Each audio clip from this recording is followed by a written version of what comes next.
Picture with me, if you will, a young man in his early 20s living in modern times. He's a Christian in a comfortable culture and has the impression that faith in Jesus always leads to a happy life. A life where problems are always solved neatly and hardships are mild inconveniences. This young man, let's call him Nick, no relation, hasn't yet encountered substantial hardships such as betrayal, loss, or disillusionment. His favorite Bible verse is, "I can do all things through Christ who strengthens me." One day, while walking down the sidewalk, he's struck by a drunk driver who didn't even have the decency to tap his brakes. Poor old Nick is thrown several feet, landing hard, his legs bent at unnatural angles, and one of his shoes sitting upright on the sidewalk where he'd been struck, strangely untouched. Nick blacks out from the pain, only to awaken in the hospital 3 days later, to find out that he will no longer be able to use his legs. And the doctors, they say to him, and well-meaningly, we'll do everything that we can. You're young. Bodies are resilient. At first, Nick isn't distraught. After all, "I can do all things through Christ who strengthens me," is his favorite Bible verse. And if Jesus healed in the Bible, he reasons to himself, there's no way that he wouldn't do so now. "I'll walk again," he tells himself. A few years pass and he's still bound to a wheelchair. The earlier belief that Christ would heal him has waned considerably. He hasn't lost faith, but a hollow bitterness has settled to the bottom of his stomach, like sediment in a glass of water. He stopped going to church because almost every week, well-meaning Christians will pray that God would finally heal him. And he's tired of getting his hopes up. "God, where are you? Don't you see me?" At best, he'd receive a measure of comfort, as though God were saying, "I see you," but no healing.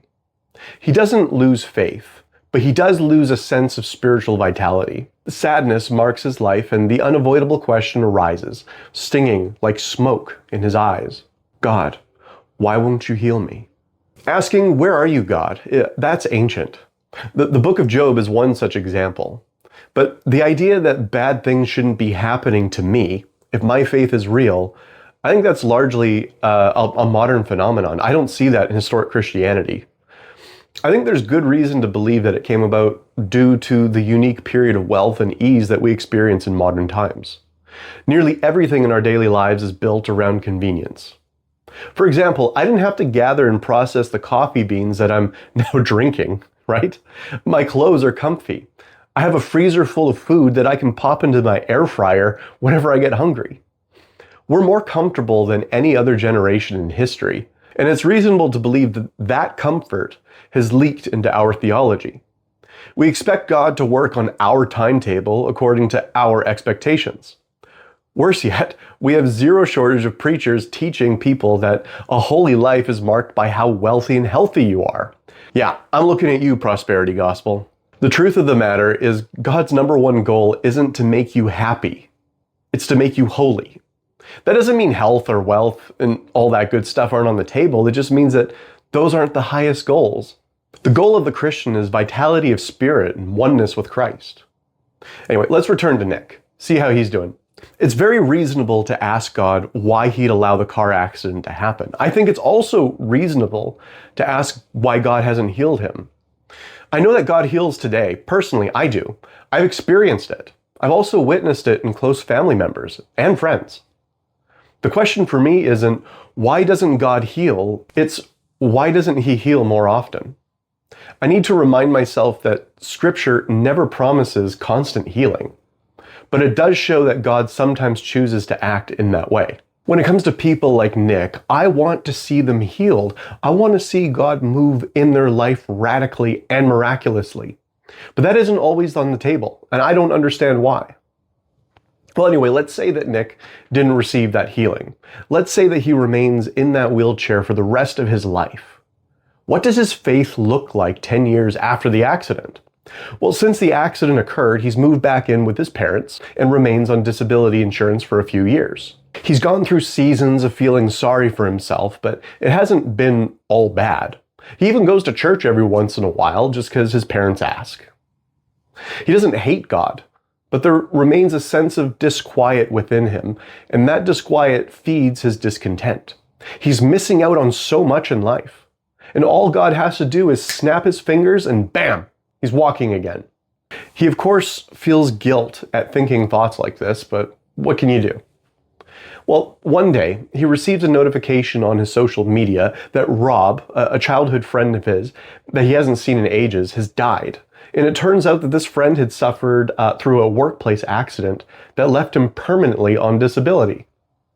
And because they live in Canada, the government medical system offers MAID, Medical Assistance in Dying.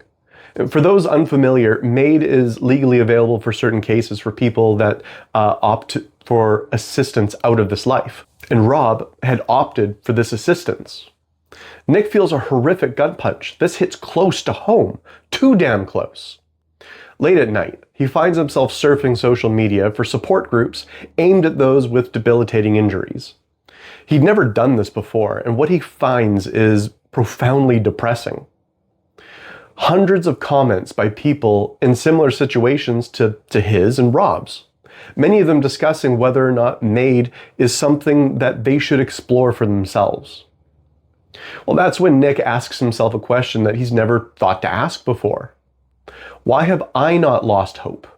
How come I've never considered utilizing MAID? It had never even occurred to him. Even now, it wasn't desirable. It's not something he was into. Why?